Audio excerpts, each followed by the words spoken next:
네, 오늘 같이 공부할 내용은요, 주택임대차 보호법에 관한 내용입니다. 저희 PPT를 보시는 분들은 13장이고요. 뭐 PPT 슬라이드 번호로는 뭐 182번부터 이제 시작되는 내용입니다. 우리가 지난 시간에 그 임대차에 관해서 공부를 했었잖아요. 민법상의 임대차죠. 근데 이제 민법상의 임대차도 중요하지만 우리가 실제 그때는 그 임대차 보호법, 임대차 보호법에 훨씬 더 많이 적용되고 중요하게 다루어져요. 그래서 우리가 민법상의 임대차에 대해서 이제 공부한 내용을 바탕으로 이런 특별법인 주택임대차 보호법, 그리고 다음 수업 때 이제 상가임대차 보호법, 이 내용들, 자세한 내용들을 다루도록 하겠습니다. 일단 이 입법 목적은요, 국민의 주거생활 안정을 보장하기 위한 목적으로 특별법이 도입이 된 거죠. 우리가 이제 처음에 이제 물권과 채권의 구별에 대해서 이제 같이 공부를 했었잖아요. 물권은 가장 중요한 특징, 효력이 제3자에게 물권의 효력을 주장할 수 있다라는 점이었고, 반면 채권은 당사자 사이, 그 계약의 당사자, 채권의 채무자 당사자 사이에서만 그 채권의 효력을 주장할 수 있다. 이게 이제 가장 큰 차이점이었습니다. 그렇게 차이점이 생기는 가장 중요한 이유는 물권은 권리관계가 공시되기 때문이에요. 공시라는 건 외부에 알린다는 뜻이죠. 그러니까 등기부 때 보면 어떤 부동산에 누가 물권을 갖고 있다, 아니다 이런 것들을 누구나 알 수가 있잖아요. 그렇기 때문에 누구나 권리관계를 알 수 있기 때문에 그래서 필연적으로 물권은 누구에게나 권리를 주장할 수 있다. 이렇게 보시면 되고요. 반면 채권은 주로 계약, 자기들끼리 계약을 통해서 이루어지는 것이니까 외부에서 이 두 사람이 어떤 식으로 계약을 했는지를 알 수가 없어요. 그렇기 때문에 결국 채권은 외부적으로 제3자에게 효력을 주장할 수 있는 것이 아니라 그냥 당사자 사이에서만 효력을 주장할 수 있다. 이게 이제 우리 민법의 대원칙입니다. 근데 이 원칙을 그대로 적용을 해서 뭐 임대차 관계도 그대로 적용을 한다면 이런 문제가 생겨요. 그러니까 집주인이 바뀌었을 때 또는 내가 남의 건물 상가를 빌려서 장사를 하고 있는데 건물주가 바뀌었다. 상가 주인이 바뀌었다라고 하면 새로운 집주인, 새로운 건물주에게는 기존 임차인이 권리를 주장할 수 없다는 소리잖아요. 그냥 임대차 계약이 단순한 채권이다라고 하면. 그래서 이제 원래 그게 원칙이라는 거죠. 근데 그렇게 보면 서민 주거 안정이라든지 뭐 소상공인 보호에 문제가 생길 수 있기 때문에 그래서 도입된 것이 바로 이런 임대차 보호법이라는 특별법입니다. 그래서 이 임대차 보호법의 가장 핵심적인 딱 하나 가장 중요한 제도가 뭐냐면 바로 대항력이에요.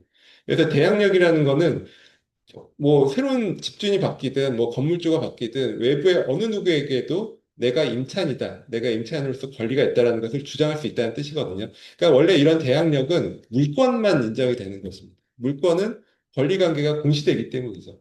물권은 등기부 떼어보면 그런 권리관계가 다 공시되기 때문에 당연히 제3자에게도 대항할 수 있고 대항력이 생기는 것인데 원칙적으로 임차인은 그런 것이 아닌데 등기부에 임차인이 이름이 안 올랐음에도 불구하고 이런 특별법에 따라서 그런 대항력이라는 강력한 효력을 인정을 해주고 있어요.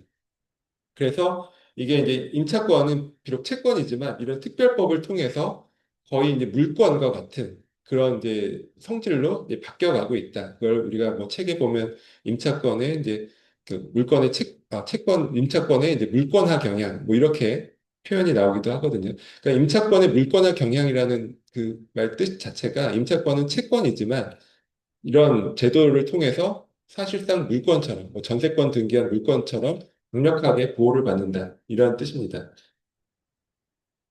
그래서 이 법적 성격을 보시면은 이런 법은 당연히 민법보다 우선 적용되는 특별법이고요. 그리고 또 편면적 강행 규정이라고 합니다. 그러니까 강행 규정이죠. 이게 임차인이라는 사회적 약자를 보호할 목적으로 이제 도입된 제도이기 때문에 임의 규정이면 안 될 거예요. 그냥 임대인 임차인 사이에서 그냥 당사자들이 계약했다고 해서 이 임대차 보호법의 중요한 내용을 바꿀 수 있다라고 하면 안 되겠죠. 그래서 이제 강행 규정인데 문제는 이때 보호하려고 하는 것은 임차인만 보호를 하는 거죠. 그래서 임대인은 보호의 대상이 아닙니다. 그래서 이런 것을 편면적 강행 규정이다라고 얘기를 합니다. 그래서 주택임대차 보호법 10조를 보시면 이렇게 되어 있어요. 이 임대차 보호법에 위반한 당사자끼리의 임대차 계약 약정으로서 임차인에게 불리한 것은 무효다라고 보고 있습니다. 그러니까 임차인에게 불리한 것은 자기들끼리 아무리 계약을 해도 그걸 인정하지 않겠다라는 것입니다. 근데 그럼 반대로 임대인과 임차인이 임대차 계약을 하면서 이 법의 내용보다 오히려 임대인에게 더 불리한 그런 계약을 할 수도 있잖아요. 그러니까 그런 거는 또 유효하다라고 보는 거예요. 그래서 그것을 편면적 강행 규정이다라고 우리가 얘기를 합니다. 그래서 이런 주택임대차 보호법이 적용이 되는 적용 대상인 건물을 보시면 뭐 당연히 주택을 대상으로 하는 거죠. 뭐 상가 건물 이런 것이 아니라 주거용 주택을 대상으로 하는데 이때 주거용인지 주택인지 여부는 공부라는 것이 이제 공적 장부를 뜻하거든요. 그래서 등기부라든지 건축물 대장 이런 것들이 공부죠. 그러니까 이런 등기부나 건축물 대장상의 형식상의 표시를 기준으로 하는 것이 아니라 실질을 따집니다. 그 실제 용도를 주택으로 쓰고 있느냐 아니냐에 따라서 주택으로 실제 용도를 쓰고 있으면 주택임대차 보호법이 적용된다 이런 뜻이거든요. 그래서 형식이 아니라 실질로 판단을 한다라는 것이고요. 그래서 만약에 뭐 주택으로 뭐 등기부나 뭐 건축물 대장이 나왔다 하더라도 실질로는 뭐 다른 용도로 쓰고 있다. 이러면 주택임대차 보호법이 적용이 안 될 거예요. 그렇게 실질을 기준으로 한다.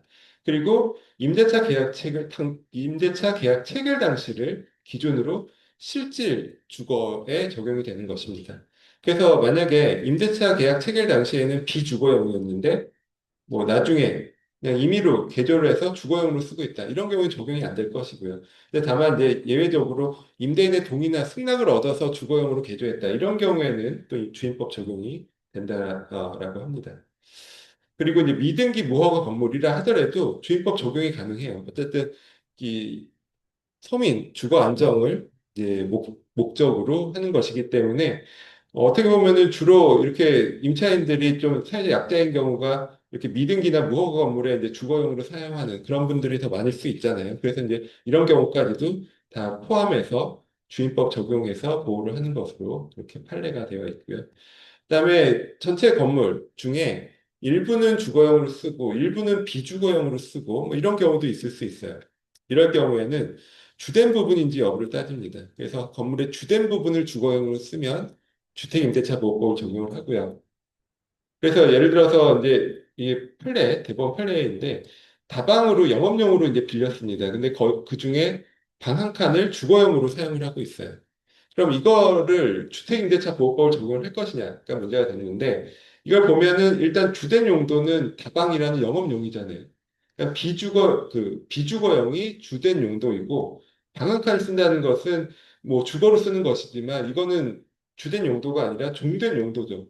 종된 부분이죠. 그래서 이런 경우에는 주택임대차 보호법을 적용하지 않는다라고 본 판례가 있습니다. 그리고 또 이제 또 하나 중요한 게 우리 상가임대차 보호법 나중에 공부를 하시면 상가임대차 보호법은 모든 상가 임차인에게 적용되는 것은 아닙니다. 그러니까 보증금액 너무 그러니까 서울의 경우에는 뭐 9억 원, 뭐 환산보증금 9억 원을 초과하는 이런 임차인의 경우에는 상가임대차 보호법 적용을 받지 않거든요. 그러니까 보증금액에 따라서 적용이 되는지 안 되는지가 이제 달라집니다.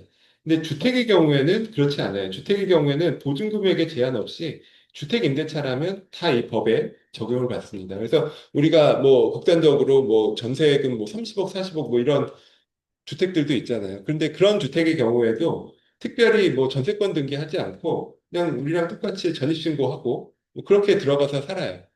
그래도 똑같이 보호를 받는다는 얘기입니다. 왜냐하면 보증금액에 제한이 없기 때문에 100억, 200억 뭐 전세금이 되더라도 다 이제 임대차 보호법에 적용을 받게 되는 것입니다. 그리고 당연히 뭐 임대차에만 적용이 되죠. 우리가 앞에서 배운 것 중에 사용대차, 즉 공짜로 빌려서 쓰는 것을 사용대차라고 하죠. 사용대차에는 뭐 임대차 보호법이 적용되지 않습니다. 그리고 또 주택임대차보호법 11조에 보시면 일시사용 임대차, 그러니까 일시사용을 위한 임대차인 경우에도 역시 이 주임법 적용을 받지 않아요. 그래서 뭐 숙박시설을 단기에 투숙하기 위해서 빌렸다거나 또 뭐 우리 많이 보는 형태 중에 뭐 고시원, 고시텔, 뭐 원룸텔 이런 것들 있잖아요. 그러니까 그런 것들도 임대차 보호법 적용을 받지 않아요. 그러니까 그런 것도 일시사용이 명백하다라고 보기 때문에 임대차 보호법 적용을 받지 않는다. 그런 것도 알아두시면 좋겠고요. 그래서 뭐 상가 임대차도 똑같거든요. 상가 임대차에도 일시 사용 임대차는 적용받지 않습니다. 그래서 뭐 팝업 스토어라든지 뭐 이런 식의 뭐 단기에 임대차를 하는 그런 업종이다 하면 뭐 임대차 보호법으로 이제 보호되는 대상이 되지는 않습니다. 그다음에 미등기 전세, 이제 채권적 전세의 경우에도 이 주인법 적용을 받습니다. 그러니까 우리 이제 월세가 있고 전세가 있잖아요. 근데 이제 이때 우리가 월세 전세를 했을 때의 전세와 우리가 물권법에서 배우는 전세권은 다른 개념이죠. 그러니까 물권법에서 얘기하는 전세권은 등기를 한 경우를 얘기하는 거죠. 등기부에 등기를 한 경우를 얘기하는데 우리가 보통 월세 계약, 전세 계약할 때 전세를 해서 등기까지 하는 경우는 많지 않잖아요. 그냥 임대차 계약서에 그냥 전세를 쓰고 이제 들어가서 사는 거죠. 그러니까 그런 것들을 미등기 전세라고 합니다. 즉 이때의 전세는 물건이 아니라 채권으로서의 전세예요. 그러니까 채권적 전세는 당연히 원칙에 따르면 물건처럼 뭐 제3자에게 효력을 주장한다거나 이런 보호를 받지는 못해요. 그렇지만 이런 채권적 전세도 뭐 월세든 전세든 하여튼 주택임대차 보호법에 적용을 받습니다. 그래서 똑같이 보호를 받는다라는 내용이고요. 그래서 어떤 것들이 주택임대차 보호법에 적용을 받는지 아닌지 뭐 이런 것들도 우리가 잘 알고 계셔야 되는 내용이죠. 그다음에 뭐 임대인, 뭐 임차인 뭐 이런 것들을 한번 보시면 돼요. 임대인은 뭐 원칙적으로 소유자가 보통 임대인이 되는 것이고 그렇지만 소유자가 아니더라도 뭐 주택에 관해서 적법하게 임대차 계약을 체결할 수 있는 뭐 권한을 가진 자가 임대인으로서 적격이 있는 것이죠. 그리고 임차인도 뭐 원칙적으로는 자연인, 그러니까 내국인이 원칙이겠죠. 그렇지만 외국인도 그 가능은 해요. 그러니까 외국인은 뭐 전입신고, 주민등록 이런 게 해당이 안 되잖아요.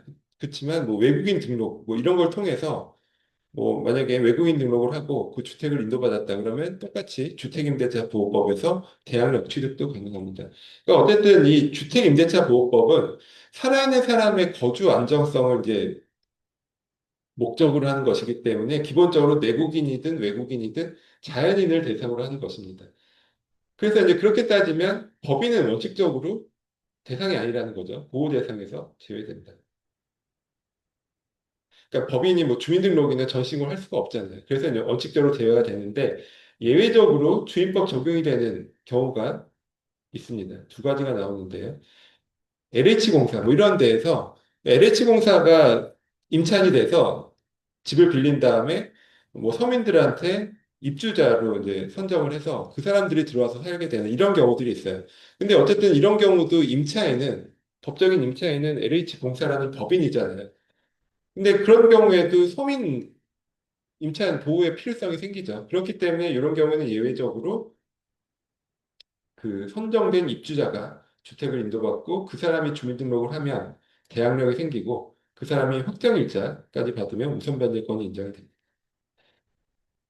그리고 중소기업법상 이제 중소기업이에요. 이런 중소기업이 소속 직원의 주거용으로 주택을 임차한 경우 기숙사로 사용한다거나 이런 경우죠. 그런 경우에도 역시 임차인은 그 해당 법인이잖아요. 그렇지만 이 법인이 선정한 그 직원이 해당 주택을 인도받고 주민등록을 하면 그 다음날 오전 0시를 기점으로 똑같이 이제 대항력이 생깁니다. 확정일자를 받으면 우선 변제권도 인정이 되고요. 근데 어쨌든 중소기업 자체가 주민등록을 옮길 수는 없으니까 그 선정된 직원이 주택을 인도받고 주민등록을 마친 때 대항력이 생기고요. 만약에 직원이 바뀌었다 그러면은 새로운 사람이 새로 주민등록을 하고 새로 들어오겠죠. 그럼 그때부터 새롭게 대항력이 생깁니다. 그래서 이제 기존에 살던 직원의 주민등록이나 대항력이 그대로 유지되는 것이 아니에요. 그러니까 바뀌면 새롭게 대항력이 시작되는 거기 때문에 그것도 좀 주의를 해야 되겠죠. 그러니까 그 사이에 저당권이 들어왔다. 그러니까는 기존 직원이 주택을 인도받고 주민등록을 마친 후에 저당권이 설정이 됐어요. 그러면 어쨌든 먼저 직원은 선순위이기 때문에 저당권이 뒤에 설정돼도 상관은 없죠. 근데 저당권이 설정된 이후에 직원이 바뀌었습니다. 그래서 새로운 직원이 들어와서 새롭게 주민등록하고 뭐 했다라고 하면 그때부터는 이제 임차권이 후순위가 되는 거죠. 그래서 앞에 선순위가 이어지는 것이 아니라 직원이 바뀌면 새롭게 시작한다. 뭐 이렇게 이해를 하시면 좋을 것 같아요. 네. 그리고 이제 중요한 대항력을 보시면요. 주인법 3조에 보시면 임차인이 임차주택의 양수인. 여기서 양수인이라는 거는 매수인일 수도 있고, 뭐 상속받은 사람일 수도 있고, 주택을 이제 경매를 통해서 낙찰받은 사람, 뭐 하여튼 이런 식으로 소유권을 취득한 사람들을 다 양수인이라고 하죠. 그러니까 이런 사람들에 대해서 임대차의 내용을 주장할 수 있는 법률상의 힘이다. 그러니까 이런 양수인은 임대차 계약의 당사자가 아니라 제3자인 거죠. 그러니까 원칙적으로 제3자에게는 임차권, 즉 채권을 주장할 수가 없는데 예외적으로 그 제3자에게도 권리를 주장할 수 있도록 하겠다라는 것이 이제 대항력의 취지입니다. 그래서 임대차는 그 등기가 없는 경우에도 임차인이 주택의 인도와 주민등록을 마칠 때에는 그 다음 날부터 제3자에 대해서 효력이 생겨요.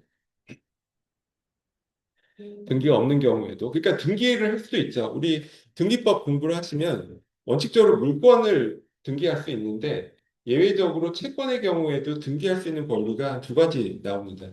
첫 번째가 임차권이고요. 또 하나가 환매권이에요. 그래서 임차권도 등기는 할 수가 있어요. 그러니까 등기를 하면 뭐 그거는 뭐 당연히 제3자에게 효력이 생기는 거죠. 등기를 했기 때문에 그런 것이고. 근데 대부분 임대차를 등기를 하지 않잖아요. 근데 등기를 하지 않더라도 이런 요건, 즉 주택을 인도받고 주민등록을 마치면 대항력이 생깁니다. 근데 여기서 이제 주의할 것은 그 다음 날이죠. 바로 생기는 것이 아니라 다음 날. 그 다음 날 오전 0시부터 제3자에게 이제 대항력이 생긴다.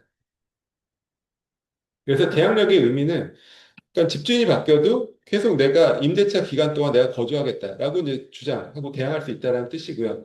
또 하나는 중요한 게 이제 보증금을 돌려받아야 되잖아요. 근데 그 보증금도 새로운 집주인에게 보증금 달라라고 청구할 수 있다라는 그런 뜻입니다. 그래서 이제 대항력의 성립 요건은요. 일단 적법하고 유효한 주택 임대차 계약이 존재해야 합니다. 적법하고 유효한 주택 임대차. 그래서 우리 이제 민법 총칙 공부를 하시면 가장 매매 이런 것들도 나오거든요. 가장 매매라는 거는 실제 매매라는 것이 아니라 가짜로 매매 계약을 하는 거예요. 그럼 이런 것들이 통정 허위 표시라고 해서 이런 계약은 무효가 됩니다. 그래서 임대차의 경우에도 이런 가장 임대차가 있을 수 있어요. 그러니까 기존의 그 채권 채무 관계인데 이 기존 채권을 그냥 우선 변제받을 목적으로 실제로 임대차 하는 것도 아닌데 주택 임대차 계약서를 쓰는 거죠. 그리고 나중에 우선 변제나 최우선 변제를 받겠다 이런 목적으로 하는 가장 임대차를 하는 경우가 있는데 이 경우는 무효죠. 그러니까 이런 가장 임대차를 했다 하더라도 이 주택임대차 보호법에 보호를 받는 적용을 받는 케이스가 되지 않는다라는 것이고요. 그래서 당연히 이런 경우에는 대항력이나 우선 변제권도 인정되지 않습니다. 그 다음에 이제 중요한 게 주택을 인도받는 것입니다. 임차인이 직접 점유든 간접 점유든 어쨌든 주택을 인도받아야 되는 것이 첫 번째 요건이고요. 그 다음에 주민등록, 즉 전입신고까지 마쳐야 됩니다. 그래서 보통은 우리가 주민등록이나 전입신고만 기준으로 생각을 하는데 실제 법에서는 두 가지 다 갖춰야 돼요. 이사를 가고 전입신고를 하고 이걸 다 갖춰야 대항력이 발생한다. 둘 중에 하나만 해서는 대항력이 생기지 않습니다. 그래서 이사는 안 갔는데 전입신고만 했다 하더라도 뭐 대항력이 생기지 않는다라는 그런 뜻이죠.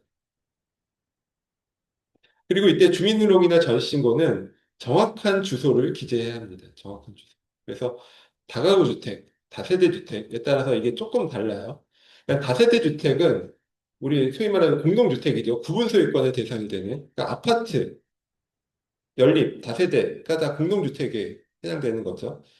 그래서 아파트 생각하시면 돼요. 우리가 아파트 임대차를 할 때 뭐 예를 들어 101동 뭐 101호다라고 하면 정확하게 101동 101호에 전신고를 해야 되는 거죠. 내가 102호에 신고를 하면 전신고를 해도 대항력이 생기지 않겠죠.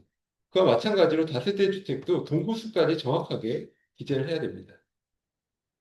근데 다가구 주택이라고 또 있어요. 다가구 주택은 비슷하게 보이지만 이건 단독주택이죠. 그렇기 때문에 다가구 주택에 그 전신고를 할 때는 동호수 이런 것들이 중요하지 않습니다. 그냥 집원만 정확하게 기재를 해서 하면 전신고를 제대로 한 것이고 그럼 대항력이 생긴다라는 것입니다.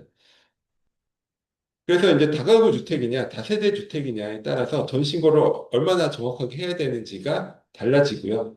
그에 따라서 대항력이 생기는지 안 생기는지가 이제 차이가 난다.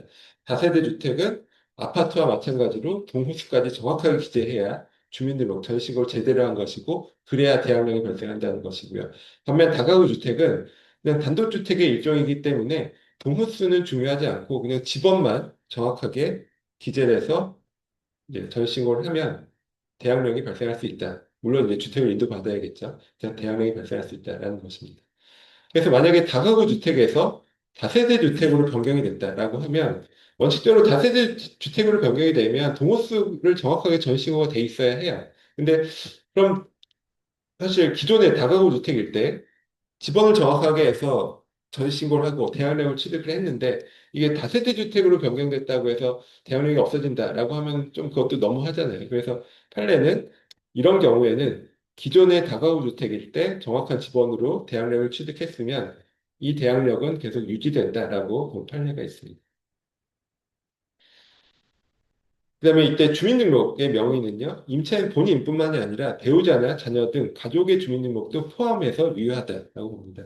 그래서 임대차 계약을 체결한 임차인 본인이 전신고를 하면 좋지만 그렇지 않고 배우자나 자녀가 이제 전신고를 했다 하더라도 역시 제대로 전신고를 한 것으로 본다라는 그런 뜻이에요.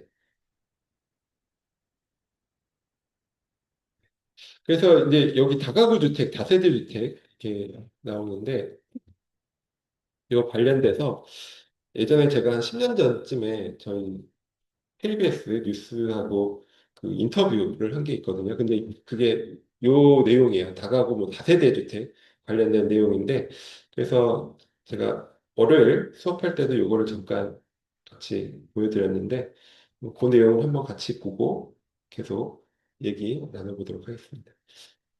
네. 네.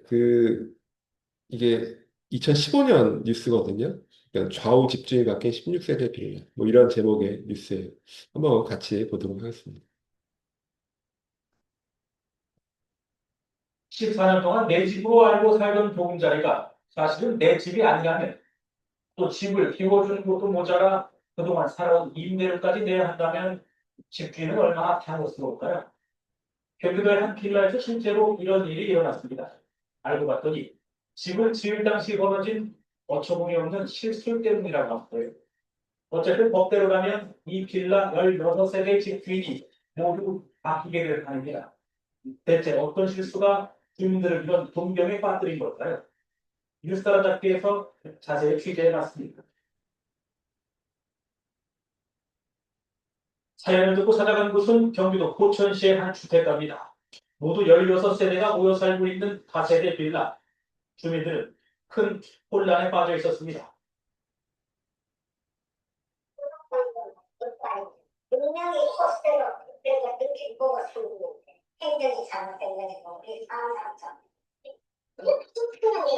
입수를 이제 바뀌어 있다 이거 언제 아셨어요?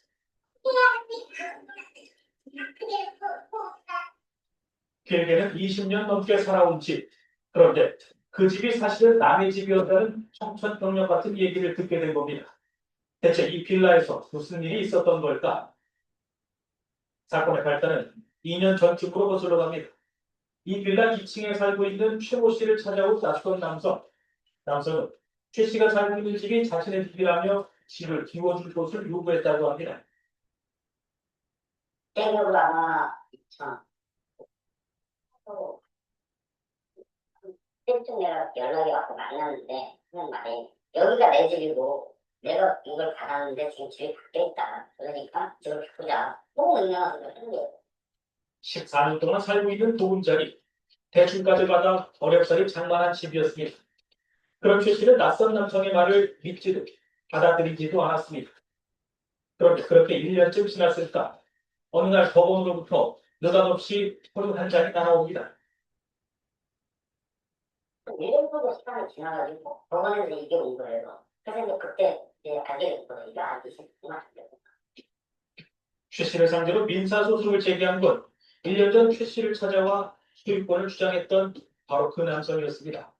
남성 소송을 통해 집을 비워줄 것과 그동안 거주한 임대료까지 지불할 것을 요구했습니다. 최 씨 입장에서는 아닌 것 중에 홍두깨 같기만 한 얘기였습니다. 그렇다면 법원은 과연 어떤 판결을 내렸을까? 월 임대료를 80만원씩 정해서 3천 얼마가 됐더라고요. 그걸 지금 때랑 이게 다르니까. 집 바꾸는 것도 어려웠겠는데. 뜻밖이었습니다. 법원은 낯선 남성의 손을 들어줬습니다. 최 씨가 살고 있는 집이 이 남성의 집이 맞다는 겁니다. 최 씨는 말문이 막혔는데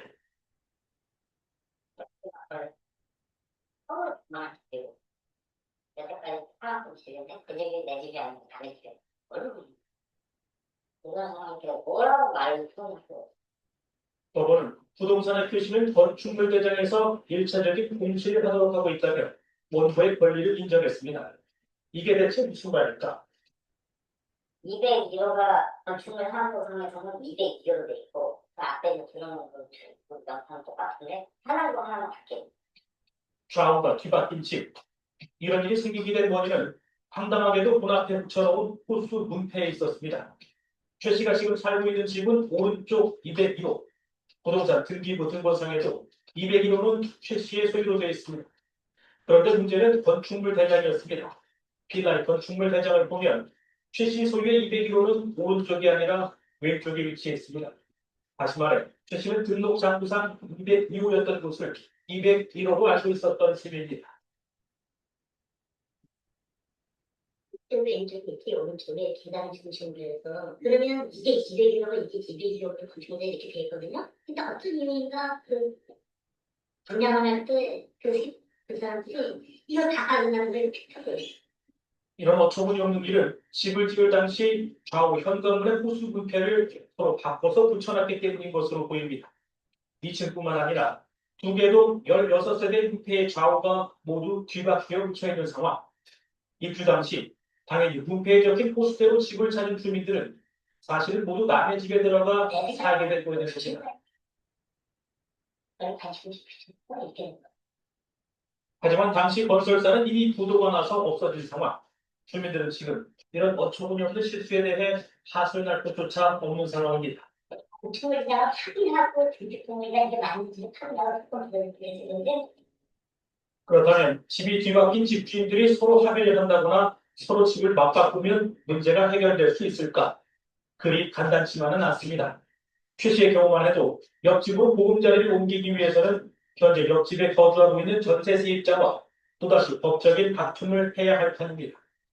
오래 이웃이었던 이웃 세입자 역시 이런 상황이 당혹스럽기는 마찬가지입니다. 그래서 이제 지금 그 픽셀이 나온다 그러면은 저는 그 200kg가 저희 집에 와서 이제 연구 소송을 할 거 아니에요. 저희 집을 변하라. 저는 그 사람을 보내달라 했는데 소송을 걸어냈으면 내가 초상이라고 했는 상황이. 이런 일이 있을 수 없어요. 수천만 원의 임대료와 이웃집의 전세 보증금까지 떠맡게 된 억울한 상황. 이런 최 씨를 비롯해 이곳의 주민들은 오랫동안 밤잠을 설치고 있습니다. 그건 아니고요. 일도 안 돼요. 정말 근데 지금은 뭐 연금 상태 단지 철거 하나 잘못된 것 때문에 정말 살던 집을 이게 유지가 된다면 결국은 다른 것들도 정확한 자기들에 찾아가야 될 것이고요. 그런 과정에서 집주인들의 문제뿐만 아니라 그 해당 그 호수의 그 세입자로 들어가 계신 분들이 보증금이라든지 이런 부분에 법적 보호를 하지 못하는 경우들이 줄줄이 발생합니다. 주인이 뒤바뀐 빌라. 소송 당사자의 최 씨는 큰 과오 없는 자신이 감당해야 할 책임이 너무 가혹하다며 항소했고 결과는 이달 말쯤 나올 예정입니다.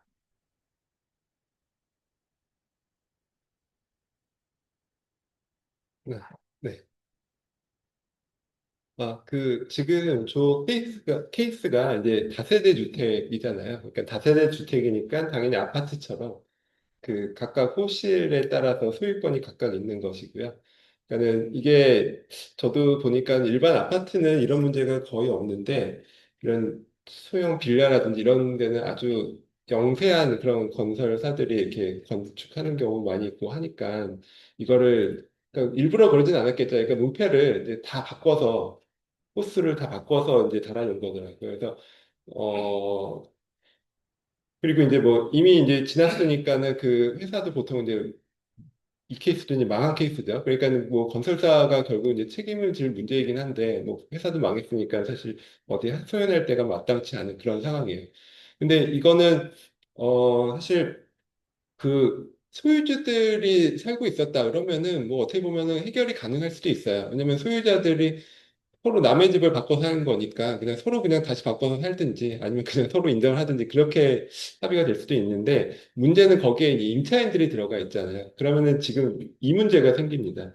그러니까 임차인들은 그 전입신고를 하고 거기에 맞춰서 이제 주택을 인도받고 전입신고를 하고 그래서 대항력이 발생하는 것인데 이게 다세대 주택이기 때문에 전입신고를 정확하게 써야 돼요.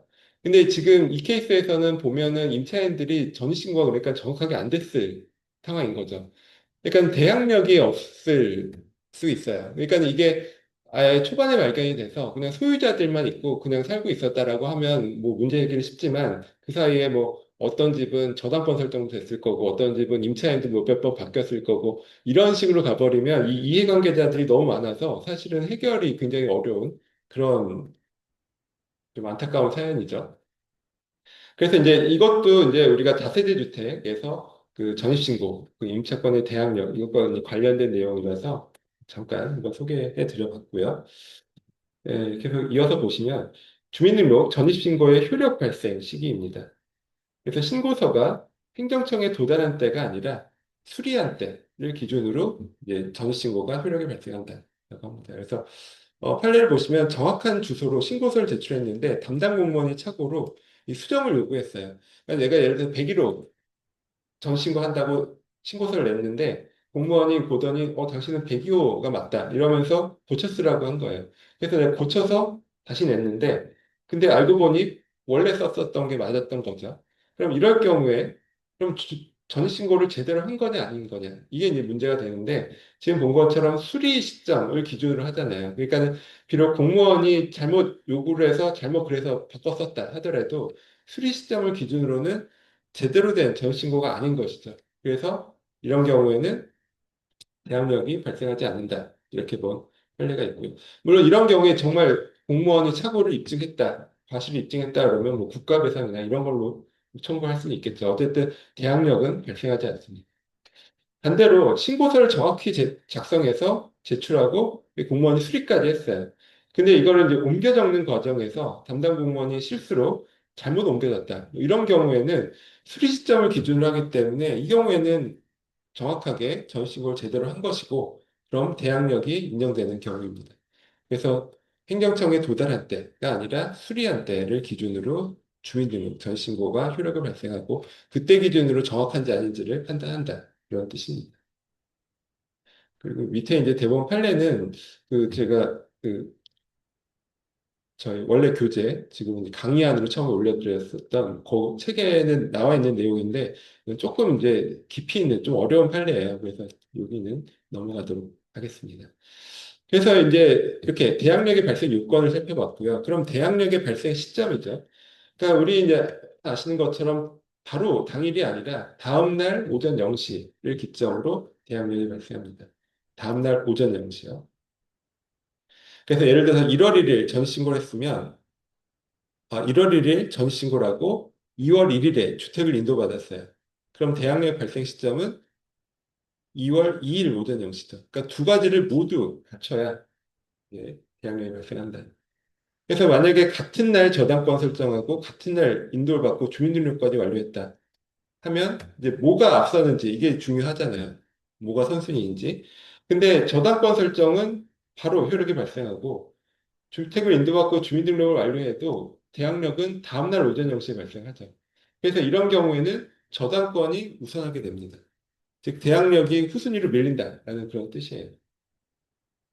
그래서 심지어 만약에 내가 오전에 임대차를 하면서 보통 전입신고하고 이사가고 할 때 마지막으로 등기부 떼보잖아요. 근데 등기부를 떼봤는데도 깨끗했어요. 그래서 내가 인도받고 전입신고를 했습니다.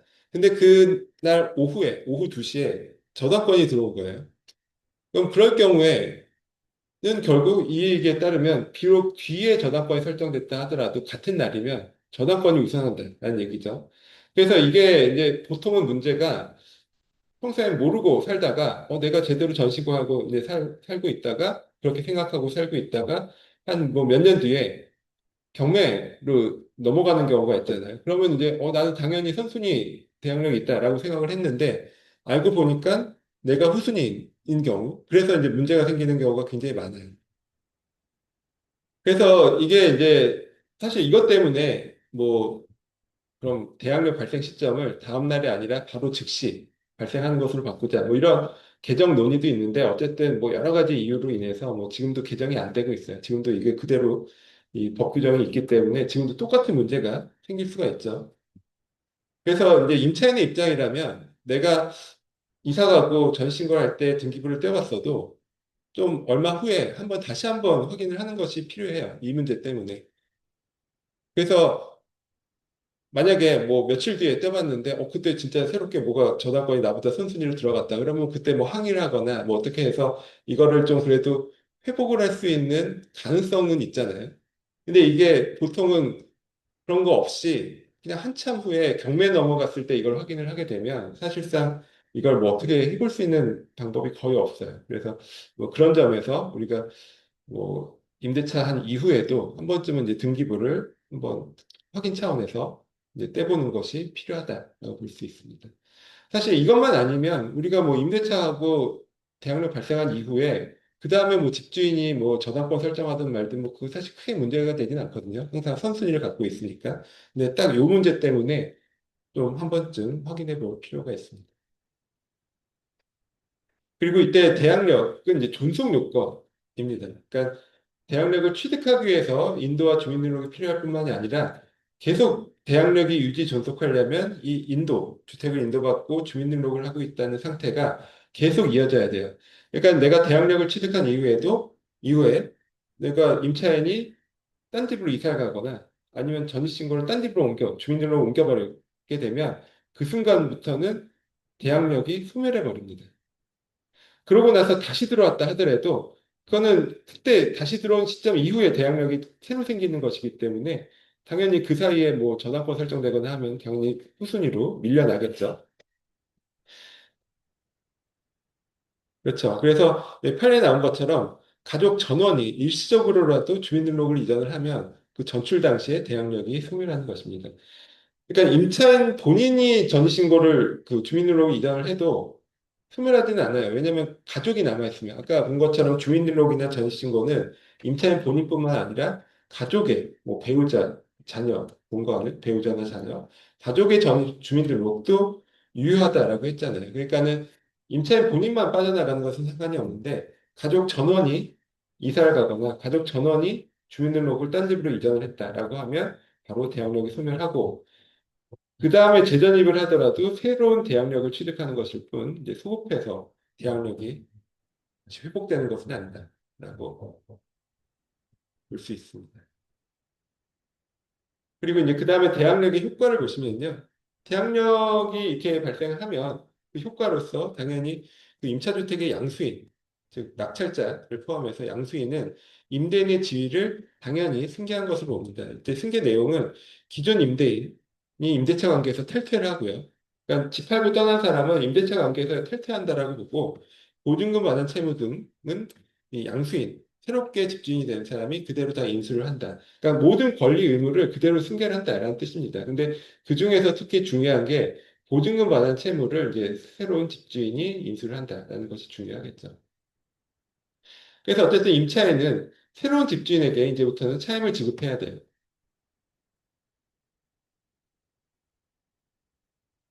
근데 임차인의 이의제기권이라는 것이 법에는 없는데 대부분 판례로 인정이 되고 있습니다. 그래서 임대차가 종료된 이후에 보증금을 반환하지 않은 상태에서 주택이 양도되고 임차인이 임대인의 지위승계를 원하지 않는 경우에는 양도 사실을 안 따로부터 상당한 기간 내에 이의를 제기하여 양도인의 보증금 반환 의무를 존속시킬 수가 있습니다. 그러니까 내가 원칙적으로 임차인은 보증금에 있어서 채권자죠. 근데 원 집주인이 갑자기 집을 팔고 나가버린 거예요. 그럼 이제 임차인, 즉 채권자 입장에서는 그래도 나는 원래 집주인한테 돈을 받고 싶은데 갑자기 집 팔고 나가서 내가 새로운 집주인인데 보니까 인상도 험악하고 별로 마음에 안 든다. 그럼 이럴 경우에 그러니까 원래 법의 취지 자체는 그런다 하더라도 새로운 집주인이 바뀌면 기존 집주인은 이 권리 의무 관계에서 빠지고 새로운 집주인이랑 해결해라 이런 취지거든요.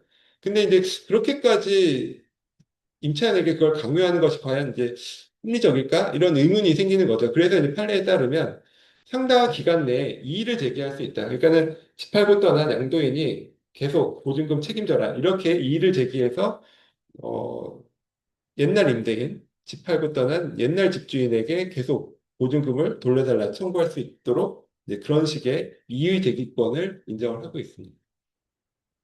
그게 이제 대법원 판례 중에 좀 특이한 판례라고 볼 수 있고요. 이게 이제 법에는 없는데 이제 판례로 인정이 되는 것입니다. 그 다음에 이제 매매계약 해제 시의 임차인 보호에 관한 문제입니다. 주택 매매 후 매수인이 임대하여 임차인이 대항력을 갖춘 이후 매매계약이 해제된 경우 대항력을 갖춘 임차인은 해제의 소급표로부터 보호받는 제3자에 해당합니다. 그래서 소유권이 복귀된 매도인은 매수인의 임대인 지위를 승계하고요. 임차인은 매도인에게 보증금 완화 청구가 가능하다라고 합니다. 이게 앞에 우리 그 계약의 해제 소급표 관련돼서 이걸 우리가 한번 공부했어요. 우리가 이제 A가 매도인이고요. B가 매수인입니다. 그래서 매매 계약을 체결했어요. 어떤 주택에 대해서 매매 계약을 체결했습니다. 그리고 이제 매매 계약 체결하고 등기까지 매수인에게 이전을 했어요.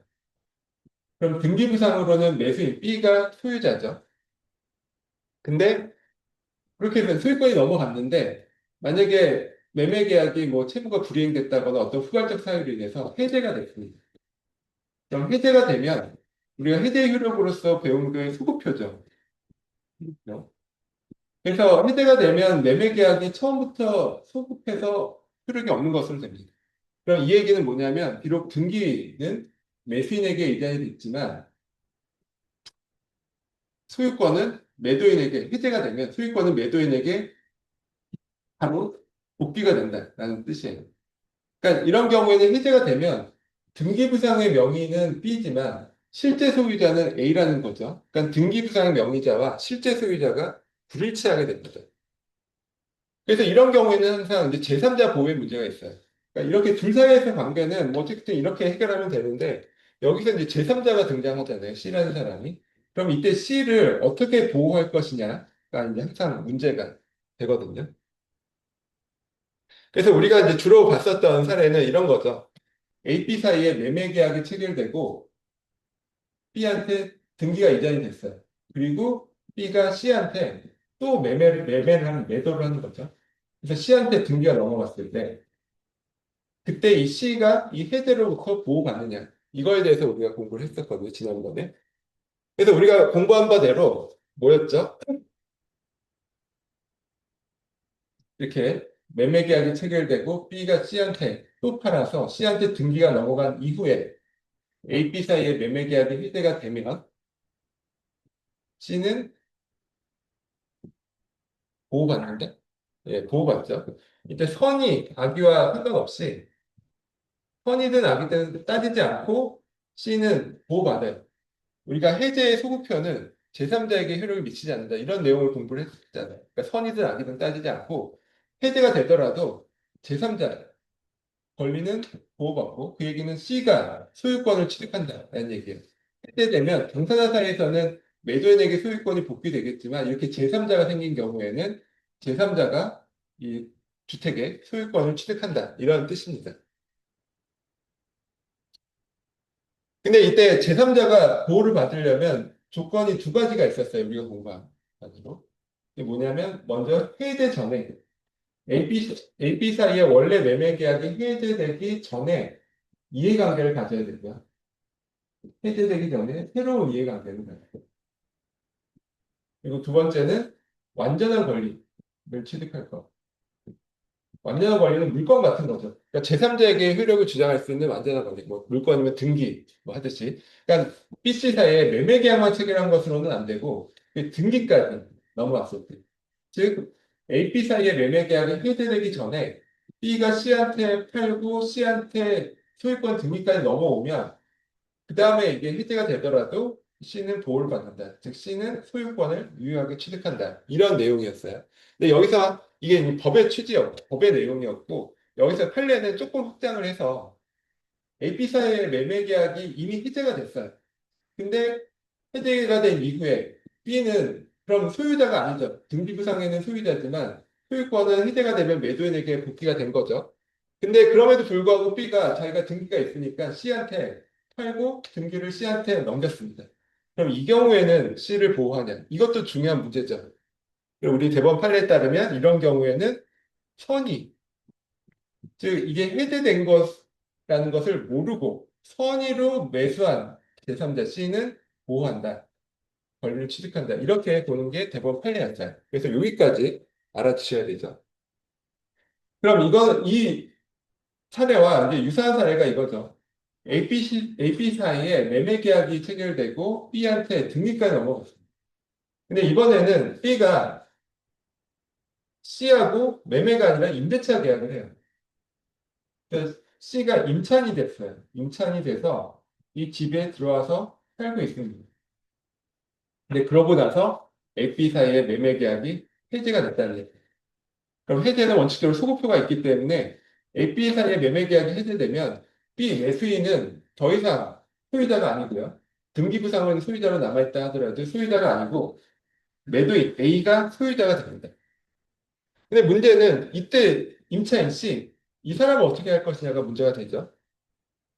사실은 똑같은 문제예요. 지금 매매 계약을 통해서 소유권 등기를 넘겨받은 C거나 뭐 임대차 계약을 통해서 뭐 임차인을 주거나 똑같은 제3자죠. 그래서 이 사람을 보호할지가 문제인데 이 사람이 보호되려면 이 요건을 갖춰야 되죠.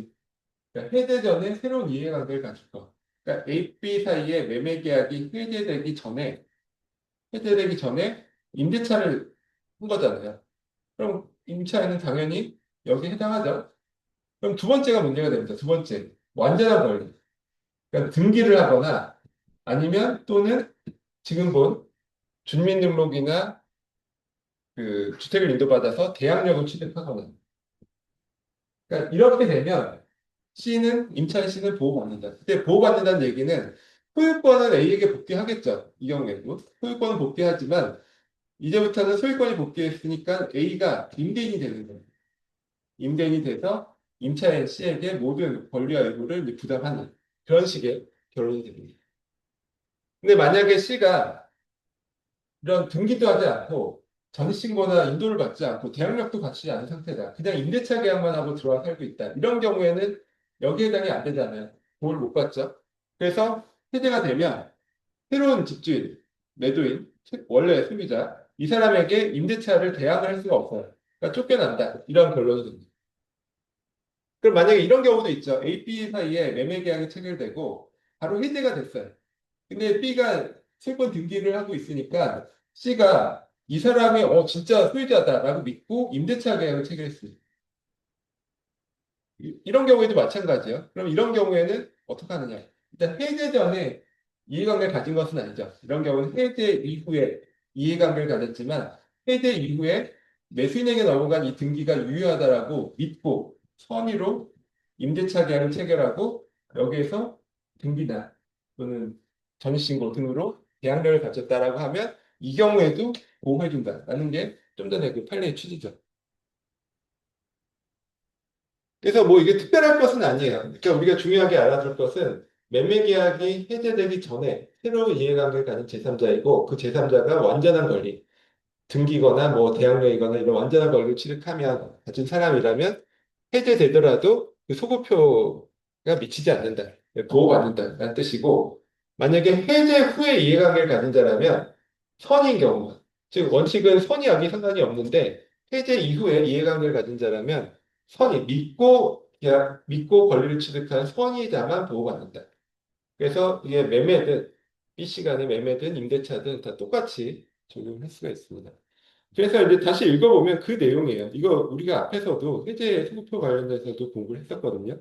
그러니까 주택 매매 후 매수인이 임대하여 임차인이 대항력을 갖춘 후 매매 계약이 해제된 경우 대항력 갖춘 임차인은 해제의 소급표로부터 보호를 받는 제3자에 해당한다. 그러니까 임차인이 대항력을 갖춰야 돼요. 임차인이 그냥 임대차 계약만 체결한 경우에는 안 되고 대항력까지 갖춘 이후에 해제된 경우에는 보호받는 제3자에 해당한다. 소유권 복귀된 매도인은 매수인의 임대인 지위를 승계하고요. 그래서 임차인은 매도인에게 보증금 반환 청구가 가능하다라고 보고 있습니다. 그다음에 마지막으로 임차권 관련돼서 그 경매의 경우에는 조금 더 주요한 게 있죠. 그러니까 우리가 대항력 있는 임차인, 즉 경매로 누군가 낙찰을 받았는데 그 낙찰받은 그 제3자, 즉 새로운 소유자죠. 그 사람에게 대항력이 있으려면 단순히 주택을 인도받고 전입신고를 하고 이게 뿐만이 아니라 이 대항력의 발생 시점보다 먼저 저당권이라든지 근저당권이라든지 압류, 가압류 이런 권리들이 없어야 돼요. 그러니까 이런 저당권, 근저당권, 압류, 가압류 등 이런 것들을 경매에서 우리 말소기준 권리라고 하죠. 그러니까 등기부상에 이런 말소기준 권리가 없는 상태에서 전입신고를 하고 주택을 인도받고 대항력이 발생했다라고 하면 나중에 경매에 넘어가다 하더라도 경매에 넘어가서 누군가 새로운 경락에 낙찰을 누가 받다 하더라도 그 사람에게 대항력을 주장할 수가 있습니다. 즉, 내가 그 경매 낙찰자에게 계속 내가 이 집에 살겠다 주장을 하고 또 보증금은 네가 내놔라 이렇게 주장을 할 수 있다는 거예요. 근데 만약에 그렇지 않고 대항력이 발생하는 시점 전에 저당권이든 근저당권이든 압류든 가압류든 이런 등기가 들어가 있다라고 하면 그것은 대항력이 없다라고 봅니다. 그래서 선순위 저당권이 있는 상태에서 임차인이 그 전입신고를 하고 대항력을 발생시켰으면 선순위 저당권 등이 있는 상태에서 그러면은 새로운 소유자, 즉 경락인에게는 대항을 할 수가 없고요. 그래서 보증금을 변제받지 못한다 하더라도 그냥 경매로 임차권을 소멸하게 됩니다. 그래서 이 경매에서 대항력이 있는지 없는지 굉장히 중요할 수밖에 없고요. 그래서 아까 얘기한 것처럼 같은 날 저당권도 설정되고 같은 날 뭐 전입신고나 주택을 인도받았다라고 하면 이게 대항력은 다음날 오전 0시에 발생하는 것이기 때문에 나중에 경매로 넘어갔을 때 이 경우에는 대항력 있는 임차인이 아니라 대항력 없는 임차인으로 보게 됩니다. 그래서 결국 굉장히 큰 피해를 볼 수가 있겠죠. 그래서 뭐 보증금이나 이런 거 다 날릴 수도 있으니까 네. 그래서 이제 좀 주의해서 잘 보시면 좋을 것 같고요. 그다음에 선순위 저당권이 있었다. 그러니까 내가 1번 저당권이 있는 상태에서 임대차에 들어가고 전시를 했다 하더라도 나중에 1번 저당권이 변제 등으로 소멸할 수도 있겠죠. 그러면 뭐 다시 대항력이 당연히 회복이 될 것이고요. 또 그다음에 주의할 것이 이겁니다.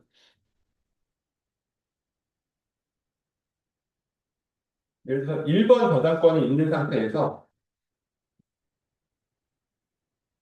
주택 임대차를 하고 여기에 뭐 전입신고도 하고 주택을 인도받고 대항력이 발생했어요.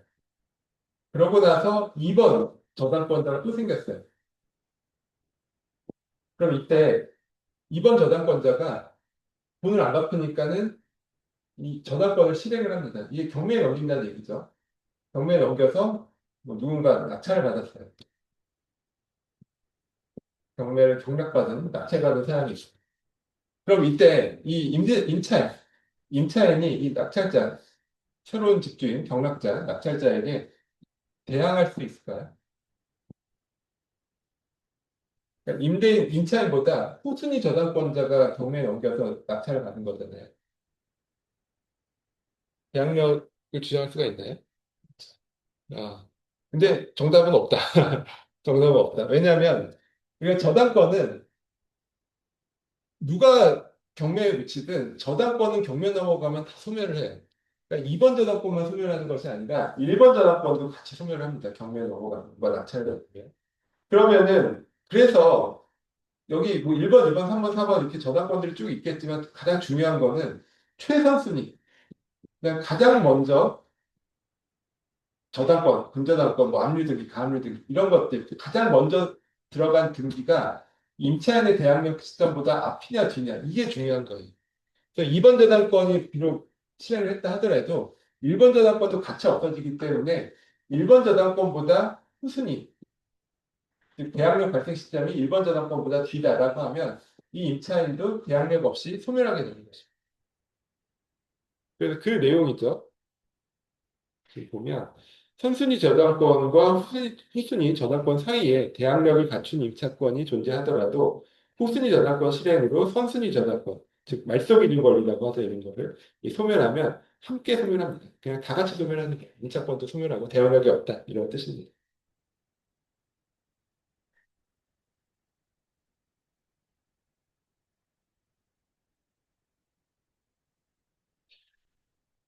네. 그래서 오늘은 이제 많이 했으니까요. 여기까지 하고 다음 주에 이제 우선 변제권 이어서 하고요. 뭐 상가 임대차 보호법은 지금 여기 배운 내용들이 거의 반복되는 내용이야. 그래서 뭐 크게 어렵진 않습니다. 그래서 다음 주에는 주택 임대차 보호법의 우선 변제권, 최우선 변제권, 뭐 기타 관련된 내용을 하고 상가 임대차 보호법 내용을 하는 것으로 진행을 하겠습니다.